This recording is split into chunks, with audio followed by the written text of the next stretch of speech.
Hello mga idol, kumusta? Kaunting kaalaman lang. Ipapakita ko lang kung paano mag-open ng program dito sa sensor machine. Panoorin nyo po, gagamit tayo ng mouse. Yan. Yan po yung mouse.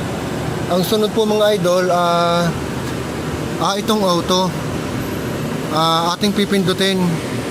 Ayan. Pindot. Yan.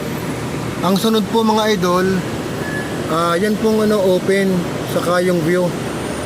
Atin pong i-click yung open. Yan, click. Sunod po yung open ulit. Yan. Yan.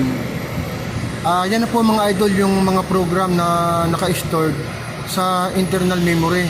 So ang kailangan ko po yung airbag support. Yan.